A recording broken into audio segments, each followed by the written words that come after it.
संभाजी महाराजांच्या जयंतीनिमित्त आमच्यातर्फे सर्व स्वयंसेवक फाउंडेशनच्या वतीने खूप खूप शुभेच्छा सर्वांना.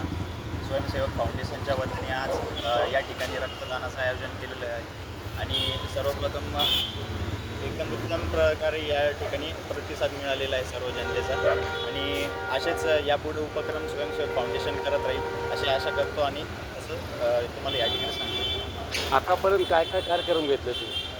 दर रविवारी आपण स्वयंसेवक फाउंडेशनच्या वतीनं जेवढं काही अनाथ आश्रम असतील, वृद्धाश्रम असतील, गौशाळा असेल, शासकीय रुग्णालय असेल, असेच बऱ्याच विविध ठिकाणी स्वयंसेवक फाउंडेशनच्या वतीने जेवढी आम्ही मदत करू शकतो तेवढी आम्ही या ठिकाणी करायचा प्रयत्न करतो. यापुढे पण असंच मदत आम्ही या ठिकाणी करणार. पुढील 5 वर्षापर्यंत तुमचं विजन काय आहे?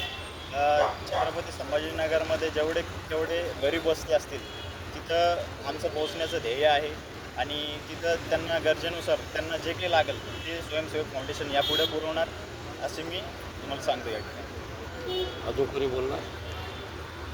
नाव सांगा सर आपलं. ओम विनोद दाडवाई. या ठिकाणी स्वयंसेवक फाउंडेशनतर्फे धर्मवीर छत्रपती संभाजी महाराज जयंतीनिमित्त आम्ही एक रक्तदानाचं आयोजन केलं होतं. ज्या राजाने धर्मासाठी रक्ताचं बलिदान दिलं, ज्याने धर्म देश बदलला आणि शेवटपर्यंत, अशा या धर्मवीर या छत्रपती संभाजी महाराजांसाठी आपण एक रक्तदानाचं एक सगळ्या युवकांनी आम्ही स्वयंसेवक फाउंडेशनतर्फे एक रक्तदानाचं आयोजन केलं होतं. आतापर्यंत किती जणांनी रक्तदान केलं?